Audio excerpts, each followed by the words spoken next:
All right. Gaza War sit rep June 8th, 2025. We start this week with nonviolence report because there's a couple of nonviolent initiatives. One that's basically been foiled. So the Gaza flotilla, this is an organization that's been doing flotillas. I don't know if it's the same organization, but they have been doing flotillas for decades. There was a successful flotilla that actually got into Gaza many years ago. I don't know, or 2008 or '09 or maybe 2010. And then there was one major incident where the Israelis boarded the ships and arrested everybody and killed people. And that was in 2010. The flagship of that flotilla was called the Mavi Marmara. And that was, briefly an incident. And Turkey actually said the next time we send a ship, it'll be armed. But Turkey are just pure blowhards that support Israel covertly. So there's nothing that actually happened with that. There was there was an attempt, I don't know, a month ago, maybe a little bit more. The Conscience, I think, was the ship to try to send a ship to Gaza to break the siege non-violently, and that was attacked by drones and then basically almost sunk. And I think the people docked somewhere and realized they couldn't go on. So this ship has gone. The Madeleine was the flagship. There was another group of them, really high profile activists, really brave, wonderful people. Greta Thunberg was on it. I don't know. I think maybe Liam Cunningham, the actor from Game of Thrones, was on it. And they've just all been arrested and kidnapped by the Israelis as well. So I don't know if people are going to keep trying nonviolent action against the Israeli military. It does seem to me that the Israeli military pays no cost to foiling these nonviolent operations, and I think they could do this all day. So I don't know. Um, I don't know. That's how it looks from here. There are other nonviolence type initiatives that are in the works. There's a convoy trying to go by land. They're going to try to walk from Cairo to Rafah, which is a long desert walk. It's a very actually all that safe thing to do, even in terms of survival, I guess, like survivalism. I don't know how to put it. It's a walk across the desert. You could you could easily uh drop dead from hunger or thirst. I mean, thirst really, exposure, that kind of thing. So it's another very courageous initiative walking across Egypt. Uh, and a land convoy is also going to try to go from Tunisia. All of these, I think, would have to go through Egypt to succeed. And so presumably they're going to be foiled by the Egyptians. Remember also, if Egypt doesn't foil these, which I think it's pretty safe to assume they will foil them. If Egypt doesn't foil them, the Israelis are right there on the border with Rafah. The Camp David Accords of 1975 that stipulated that the Israelis were not allowed to be right up against the Rafah border. Well, they've been violated, and Egypt hasn't done anything about it. And Egypt is mostly concerned with not displeasing Israel in any way. So Egypt is going to foil this. I assume Israel is going to foil these land convoys the same way the Israeli military has foiled the sea convoys. The only way that the Israeli siege on Gaza is going to be broken. Well, let's put it another way. Let I think it's my hypothesis, based on all of the evidence of the past decades, and more intensely so over the past 2 years, is that the siege of Gaza will not be broken through nonviolent action. So which is another reason why we focus on the military equation.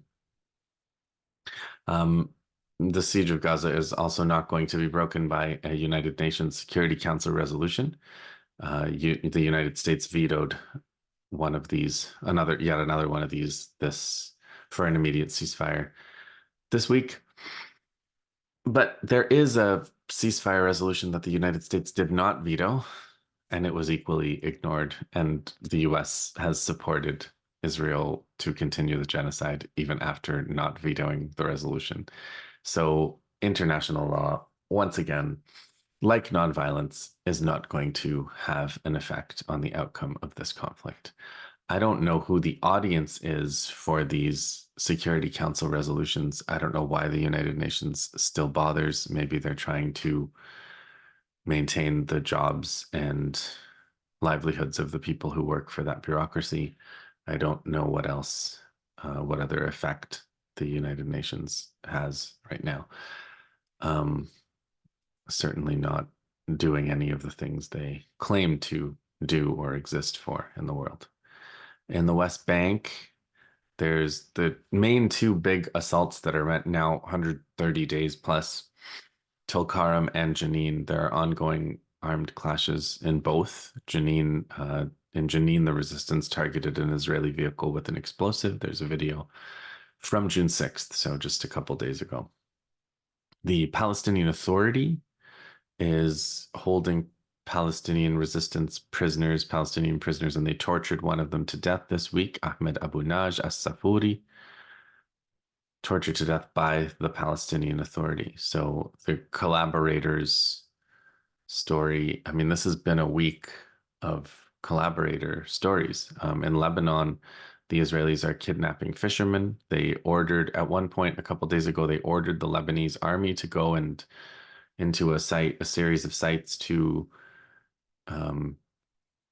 capture Hezbollah weapons. The Lebanese army duly obeyed their US and Israeli masters and were bombed. So those sites were bombed nonetheless. It was unclear to me reading the story whether the Lebanese army themselves were bombed. They may have been, but the Lebanese army is, I mean, the reward for collaborating is basically you're going to be bombed anyway. The Israelis did some major airstrikes in Beirut. We're up to around 3,000 ceasefire violations. So Hezbollah is clearly not in a position to restart defending Lebanon for whatever reason. They are continuing. I think there was a speech this week. They're continuing to try to I guess, advocate that the Lebanese military needs to defend the sovereignty of Lebanon, which the Lebanese military is basically treating Hezbollah and the people of South Lebanon as the foreigners, and they are working on behalf of the Israelis. They are showing much more love towards the Israelis than they are showing towards the people of Lebanon. That's the Lebanese government. That's the Lebanese military. So that's the situation in Lebanon, and the situation in Syria is very similar. The Syrian military is proudly, the Syrian, whatever they are, the Syrian de facto regime is doing important things like desecrating the graves of Palestinian resistance leaders. They desecrated the grave of Ahmed Jibril, one of the Palestinian resistance leaders that was martyred. They are interdicting weapons that they say are for Hezbollah, intended for Hezbollah, and they are getting bombed and occupied by Israel for all of their trouble. So they're doing Israel's bidding, just like Lebanon, and they're getting attacked and bombed by Israel for it. In Gaza, the Israelis have organized something like the Syrian HTS. They've organized a militia with small arms in Rafah that are linked to ISIS. The leader is a young man named Abu Shabab, and this ISIS collaborator group is basically in charge of stealing whatever food is being allowed to enter Gaza and massacre people a lot and facilitate the Israeli and American massacres of people who are trying to get that, who starving people who are trying to get some food. So the Israelis have invented flour massacres. Last year, they were massacring people who were trying to get flour. They've invented tent massacres, having destroyed all the buildings. People are living in tents, so they're bombing tents, tent massacres. And now they have invented aid massacres. So there's a lot of innovations that the Israelis have brought into the world. Now they've brought the notion of the aid massacre. There's an interesting debate, actually, Alon Mizrahi was having with another, I guess, is sort of a Zionist, anti-war Zionist or anti-Zion, I don't know, and Dan Cohen, I think is his name, and they were fighting over like Alon Mizrahi was basically saying because no mainstream Jewish organization in Europe or North America is against the genocide because the vast majority of Jewish people are, when polled, are in favor of the genocide. That there is national, and they see themselves as a nation. They see Israel as their nation. Israel sees them as their nation. And Alon Mizrahi was saying this is. We have to start understanding that this is a Jewish community. Israel is a Jewish community and Jewish national project. That's how they see it. That's how Israel sees it, etc. And Dan Cohen was saying, no, actually, it's not because Zionism and Jewish are two different things. So even if it's a small minority that doesn't identify as Zionist, you still have to. It's the Zionists that want that conflation. So I think that's an interesting conversation to have. I think if it was any other community, like if it was Chinese people, 90% of Chinese people support the Communist Party or something, then you would say, 90% of mainland Chinese people support the Communist Party.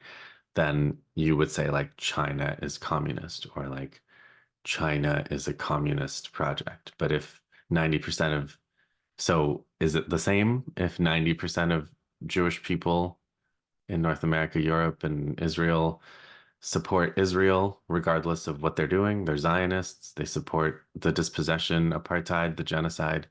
Does that mean that you can, we should concede to the Zionists that these two terms are interchangeable or not? What do you guys think of that question? Let me know in the comments. It's a debate I followed with a lot of interest, and there was a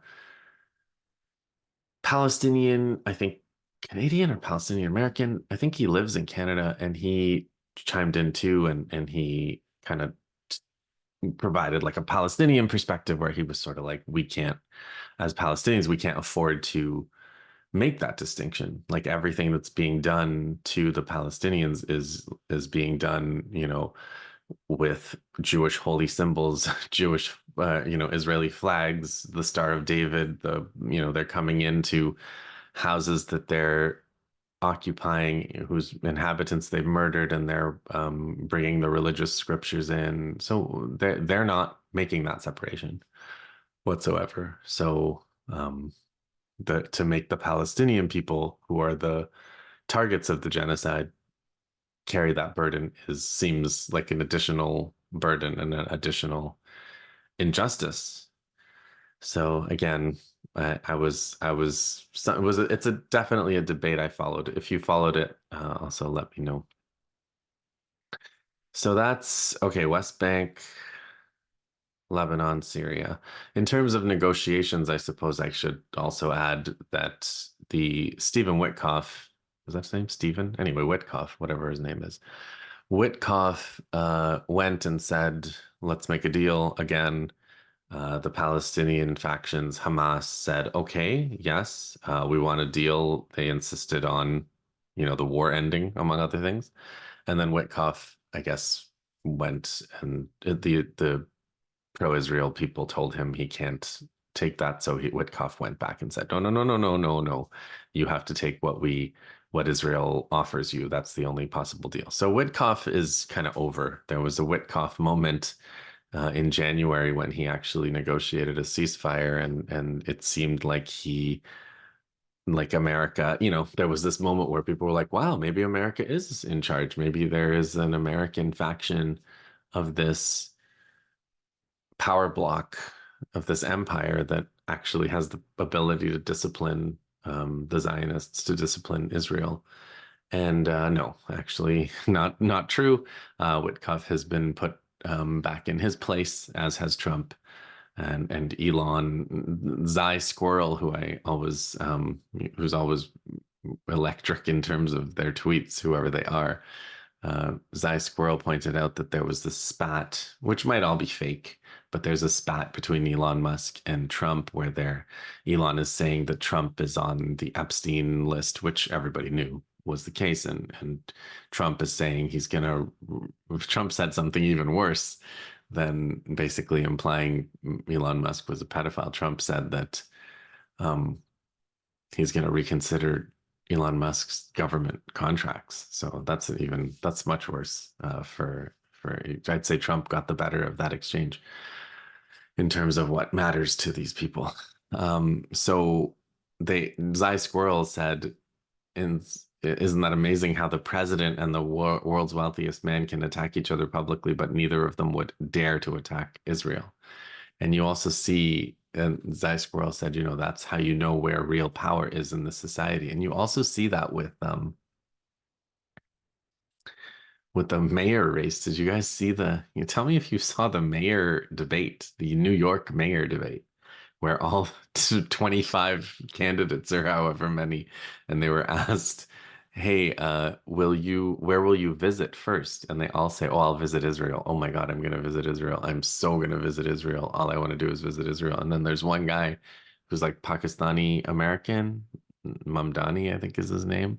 And he was like, no, I'm all for Jewish New Yorkers. I'm here to go and represent Jewish New Yorkers, but I'm not going to go to Israel. And they were like, you're not going to go to Israel? Do you at least believe Israel has the right to exist as a Jewish state? And he basically said no to that too. He was like, well, I mean, I believe Israel has a right to exist, which is like, whatever. Um, Not great to say in the middle of an actual genocide, but whatever. He said that. And then they said, but as a Jewish state, they wanted to pin him down. And he said, no, with equal rights. And they all, lost their minds on the guy. So so that's New York. The New York mayor race is going to be a referendum on who can ritually humiliate themselves more for Israel as well. Um, so I don't know. None of these things have anything to do with um, what matters in this conflict. So let's go back to that. Gaza, yeah. So in terms of Gaza resistance operations, you guys are going to see a lot in the Electronic Intifada resistance report this week because this has been a really busy week. A lot of it, I'm sure you guys saw on Thursday already, but basically major fighting in Khan Younis, mortar operations, a mine detonated on a bulldozer. Um, Yasin 105 hit on another bulldozer on June 2nd, another one on a tank around May 31st or June 2nd, another explosive device east of Gaza City. There was a major battle in Jabalia on June 2nd, where the resistance actually started to target the evacuation helicopters too, mortar operations in Beit Lahia, which is right in the north.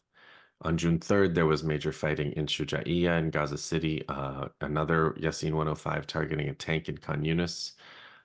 They targeted an engineering vehicle in Beit Lahia. They detonated a Jeep in Gaza City. On June 4th, there's a report from Saraya al-Quds that they took over 2 drones, took control of 2 Israeli drones, and Qassam Brigade's Hamas's armed wing targeting a D9 bulldozer in Khan Younis. On June 5th, there was a message from Khalil al Hayya, one of the leaders of Hamas, who wanted to affirm that Hamas was not the ones who rejected the deal, that it was Witkoff that rejected his own deal. Basically, diplomacy another nail in the coffin of diplomacy or the notion of a ceasefire, which we've been talking about on this sit rep for a while. But he had a really devastating quote. He said, "Our people are fighting alone after being let down by the world." Can't blame him for thinking that. June 6th, there was a major battle in Khan Younis. The Israelis called it a major security incident. The resistance collapsed a building on Israeli soldiers. Up to today, there's a battle ongoing in Khan Younis and Shujaiyya. There was a couple of statements from the Qassam Brigade spokesman, Abu Obeida, and he said, "The losses inflicted upon the occupation in Khan Younis and Jabalia are but a continuation of a series of precision operations, a model of what awaits the occupying forces wherever they set foot. The enemy public has only two choices: force their leadership to end this genocidal war or prepare to receive more of their sons in coffins." And I'm going to come back to that last sentence at the end of the sitrep, which is just a few more minutes. There's another unusual statement that Abu Obeida made on the same day because he said there's a captive, an Israeli captive, Matan Zangaker, and he said there's an area where he is being held that is being besieged by the Israeli army, and we affirm categorically, he said, that the enemy will not be able to recover him alive. If this prisoner is killed during an attempt to free him, the occupation army will be the one responsible for his death. After we preserved his life for a year and 8 months, he who warns is excused. That phrase, I think, is from the Quran, maybe. People may know, those of you who know the background, but I've seen that phrase, "he who warns is excused," also being used by the Yemeni Ansar Allah. They say the same thing when they warn, and then they say, "He who warns is excused."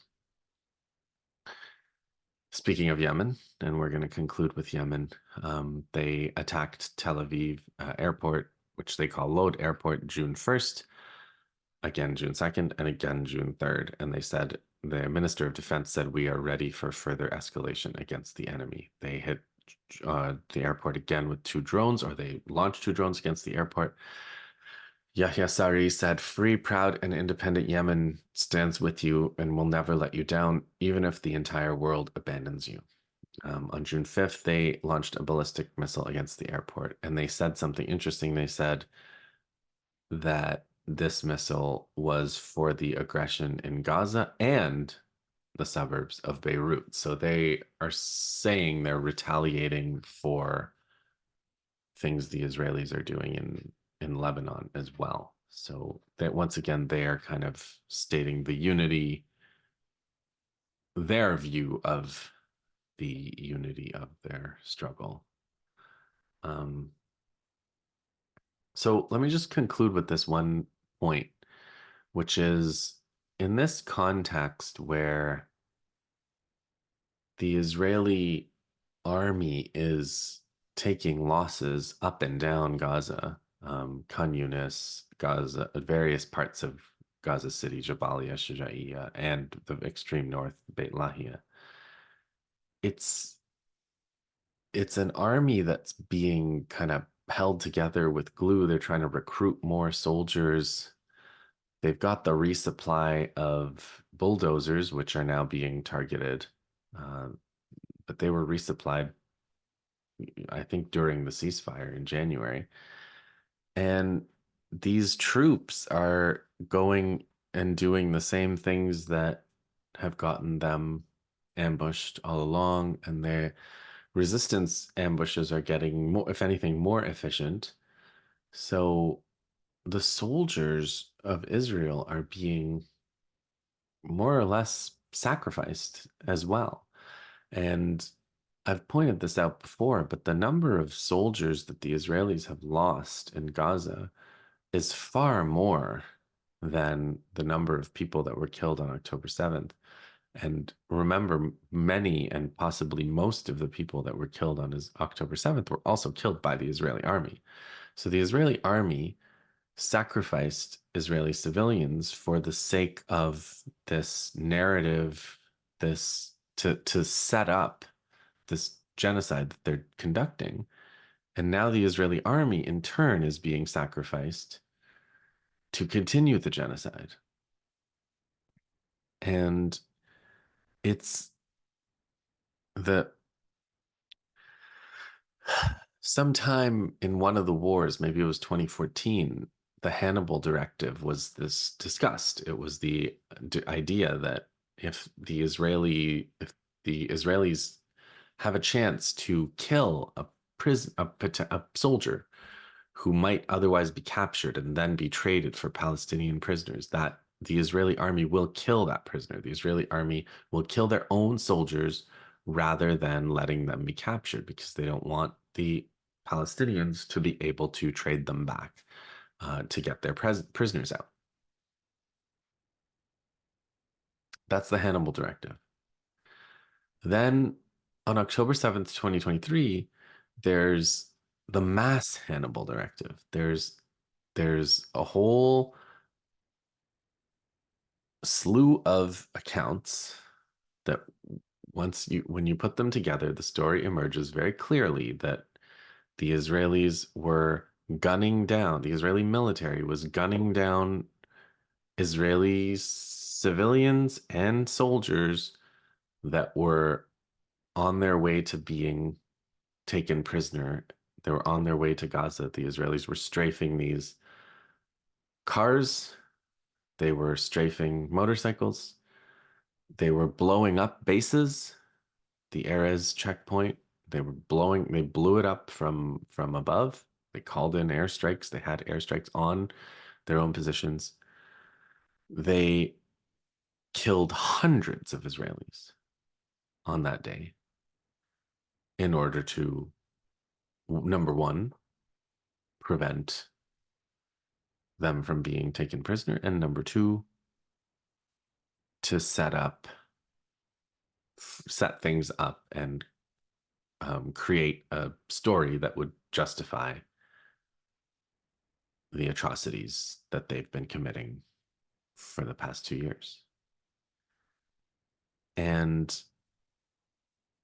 they went from Hannibal directive to mass Hannibal on October 7th to a kind of a hunting down of their and killing their prisoners, the prisoners that were in Gaza over the past 2 years. They've killed 40 plus of them now.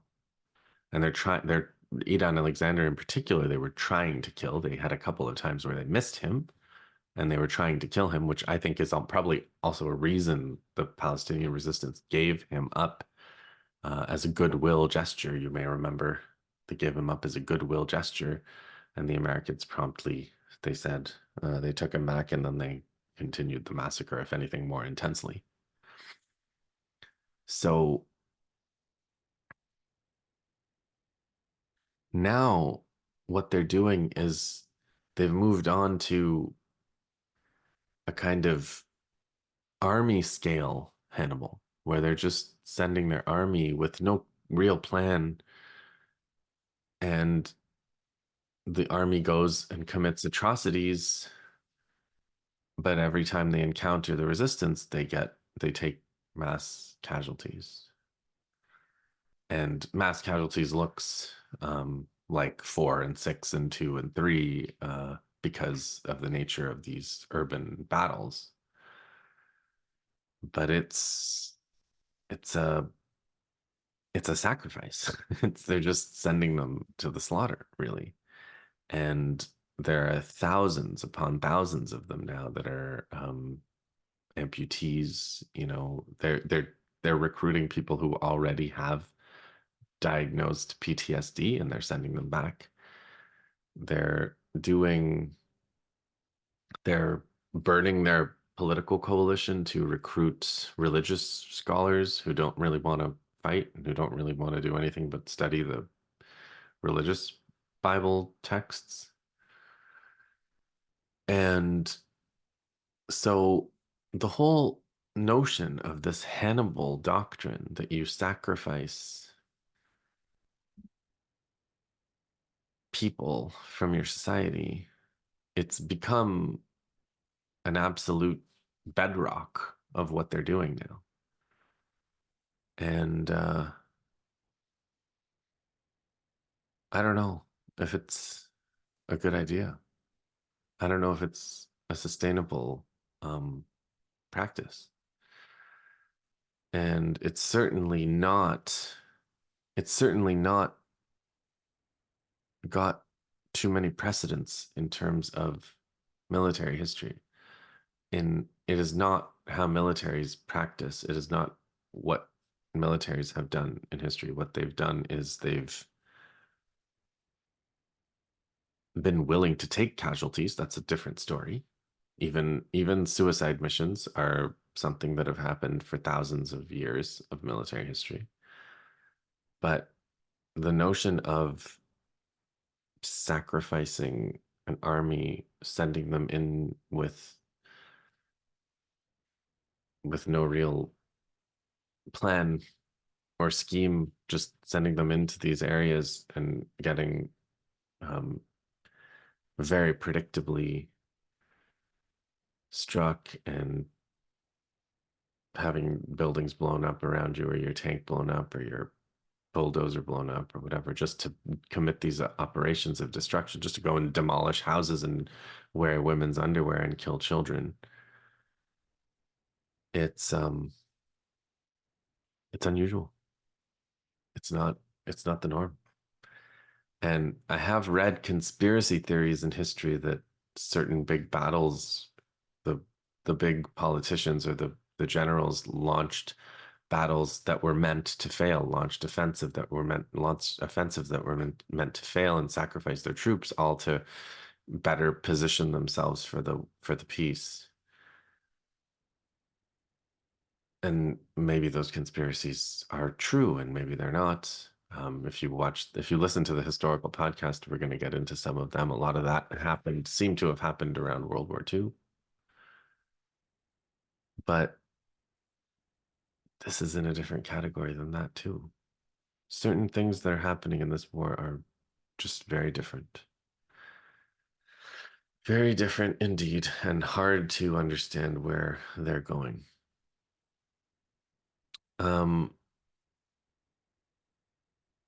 so what can we conclude after this week? It's been an eventful week, and the nonviolent actions are going to continue this week or the week after. They're going to develop over the next 2 weeks. Um, solidarity with the flotilla. Do your best, especially if you're from any of these countries, Sweden or Turkey or wherever. A lot of these people, there's one from Colombia on there. I was looking at the videos they produce. So, do everything you can to get these people back. They want to be supporting Gaza. They have to. Their countries hopefully can be pressured to stand up for them and their rights too. Um, what else? The Yemenis have been hitting Israel every single day. A couple of those days, I think that they did shut the airport down. They're talking about escalation. They're prepared for escalation. The resistance is having a lot of impact on the Israeli army on the ground. So there's all of those things are going to continue this week, I think. I don't think this is going to be the week that Hezbollah returns to the fight. I don't think this is going to be the week that things change in Syria. But the Gaza, the West Bank, they're still fighting, and Yemen is still hitting Israel and escalating. So it's still a very dynamic situation. The war is very much ongoing. The resistance is ongoing.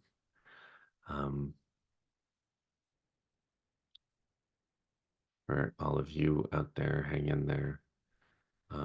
Do whatever you can. Palestine Action is still out there. All of the things that they do are super important. And fundraisers, of course. Follow all of those and do everything that you can. All right, hang in there, and we'll see you in the next one.